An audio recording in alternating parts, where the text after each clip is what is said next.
काही ठिकाणी गेल्यावर असं वाटतं आपण स्वतःहून आलो नाही तर कुणीतरी आतून आपल्याला बोलावलं आहे. उज्जैन अगदी तसंच. नमस्कार, मी आकाश आणि आज आलोय अवंतिका नगरीत, म्हणजेच उज्जैनमध्ये.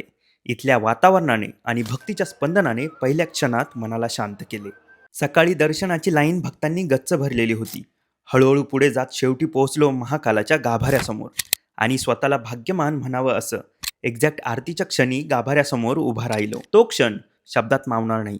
आरतीचा आणि हर हर महादेवचा गजर, डोळ्यांचं पारणं फेडणारं दृश्य आणि अंगावर एक वेगळीच ऊर्जा जाणवत होती. मध्य प्रदेशातील उज्जैनमध्ये असलेलं महाकाल मंदिर, स्वयंभू ज्योतिर्लिंग, भारतातील 12 ज्योतिर्लिंगांपैकी 3ऱ्या क्रमांकाचं. असं मानतात की इथलं शिवलिंग भूमीच्या अंतरंगातून स्वतः प्रकट झालं, भक्ती, शक्ती आणि श्रद्धेच्या कंपनातून. महाकाल मंदिर 3 भागांमध्ये विभागलेलं आहे. खाली महाकालेश्वर, मध्यभागी ओंकारेश्वर आणि सर्वात वर नागचंद्रेश्वर.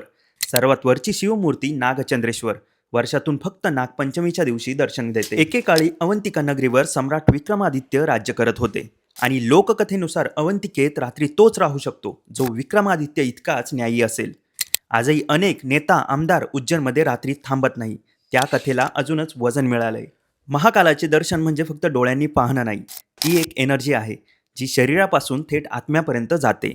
दर्शन झाल्यावर नको त्या चिंता वितळल्यासारख्या वाटतात. उज्जैन महाकाल ही जागा शब्दात सांगता येणार नाही, इथे येऊन अनुभवावी लागेल.